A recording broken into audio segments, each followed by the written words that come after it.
How can pawns create both space and weakness in chess? Imagine a battlefield where small soldiers push forward, claiming territory and shaping the fight. That's exactly what pawns do in chess. They move one step at a time, but their impact is huge.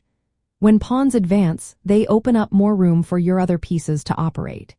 This extra space means your knights, bishops, rooks, and queen can move more freely and attack from better angles. Controlling the center with pawns is especially powerful because it gives you a stronghold and limits your opponent's options. But here's the catch. When you push pawns too far without support, you leave behind squares that are no longer protected. These are called weak squares.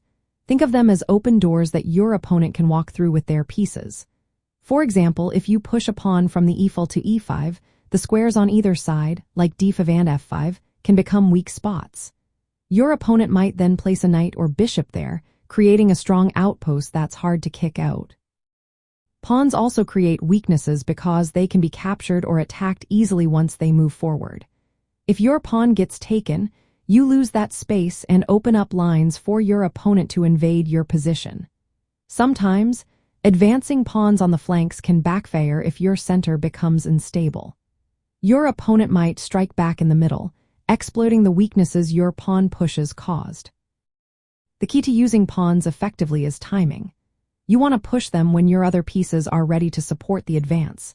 If you push too early or without backup, your position can become overextended. Overextension means your pawns are vulnerable, and your opponent can turn your gains into weaknesses.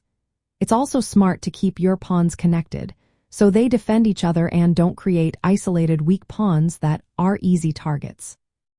In summary, pawns help you gain space by moving forward and controlling more squares. This increased control can give your pieces more freedom and influence. But at the same time, pushing pawns creates weak squares and potential targets for your opponent. Good pawn play balances these two ideas, expanding your territory while keeping your position solid and safe. When you master this, you can control the game's flow and limit your opponent's options, all with those small but mighty pawns.